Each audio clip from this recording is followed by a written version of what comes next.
私は大石のシスターテレーザ・マリア大石カトリック修道会の一修道女です。早朝空襲警報が入ったので一度素早く防空壕に避難するよりほかなかったんですね。それでそこで11時頃まで避難していて、間もなく頭上に、飛行機が飛ぶ音を聞いたんで調べようと思ったけど、あんまり小さいので遊軍機か敵機かわからなかったの。でも海上になってるから確か遊軍機が敵機を追い払ったんでしょうと思って拍手して感謝したんですね。そう言ったら間もなくしたらその爆砲で町から大きな雲をねが昇ってるんで、そうしまったと思ったけど、どういうことかさっぱりわからなかったね。中心地から4キロ離れていましたけど、私たちは吹き飛ばされたんですね。それから5時間ぐらいしてから兵器工場で仕事していた私のおばがやってきました。そしてそこにかけて3時間4時間ぐらい黙って、ただ涙を流すだけで何も言えなかった。私のもう一人のおばは歩き始めてる時にその稲光だけね、その爆発の稲光だけを受けて全身焼かれてしまいましたね。で3週間か4週間で彼女は亡くなりましたけど、膨れ上がってしまって彼女の食べ物も食べられないんですよ。みんな腫れ上がって怪物みたいな感じでね、誰も娘さえも怖くて近寄れなかった。私だけが何か調合して薬をね、いろんな調合してやってたけど、長崎の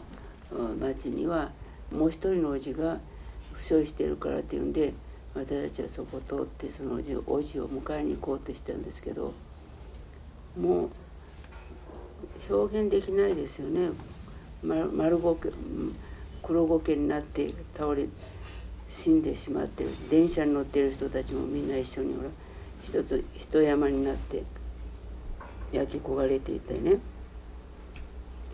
歩いてるその中をね、みんな同じように「どうぞすみませんお水を」もうどうもすみませんお水を、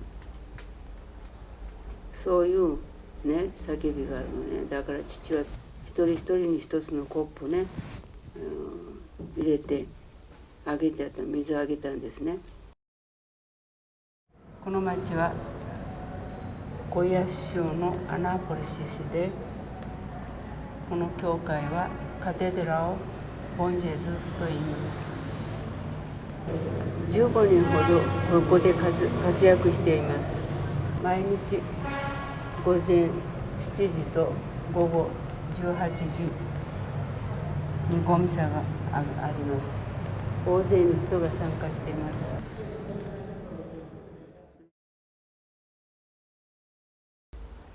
私が3日目にちょうど中心地に来た時に米29っていうんですよ。敵機だ。それがちょうど降りてきて、こういうふうにしてその中を調べるにゆっくり3回回ったんですよね。だから運転していらっしゃる2人の方はね、顔をはっきり見ることできたんですけど、射撃するのが習慣でしたね。その飛行機を降りてくる時に。だからもう私たちになんていうんですか、瞬間が来たんだなと思って、私はそこの焼け跡にひざまずいて、ね、十字架の印をして、で神様どうぞ私をお呼びになってください。だから一つもね、恐れることも怒りもなく、その時にそうしようというんでなくて、そういうような気持ちで、だから死の準備をしてたんですよ、お祈りしながら。今かと待っていたんですけど、また来たと同じようにスッと登ってしまったんですね。この神様に会える瞬間だと思ってたのに、それができなくてがっかりした瞬間に自分の体も重くて立ち上がれなかったんですよね。その時に見えない声ね、汝はこれから以後ただ神の光栄のために生きるであろう、そ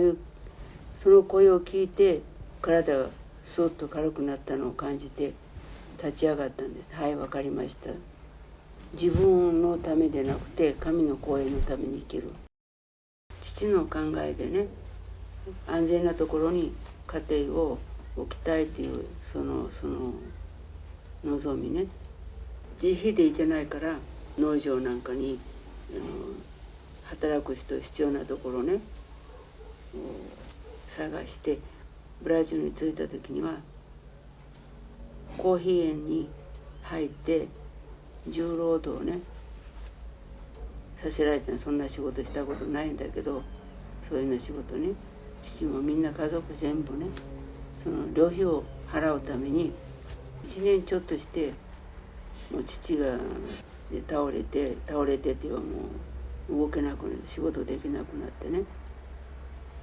そしてもう一人の今の妹も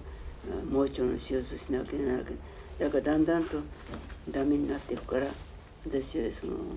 許可をもらってね、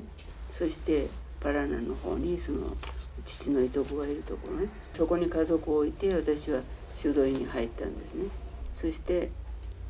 私はブラジル語のね勉強しないといけないから、サンパウロ州のリンスというところに日本人の司祭がいたんで、そこに行ってお願いして、で学園に入って、で英語を通してね勉強して、バイホンミラナーポリスといって教区の司教と、ね、信者さんたち一緒にやってるんですけど、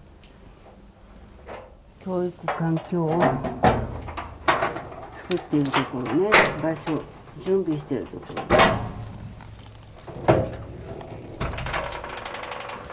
ろ、まだ何も整理されてないのね、詰め込んでるだけ。その何て言いますか、環境、家庭の家族とか子どもたちの完全な教育のための環境を作ってるのね。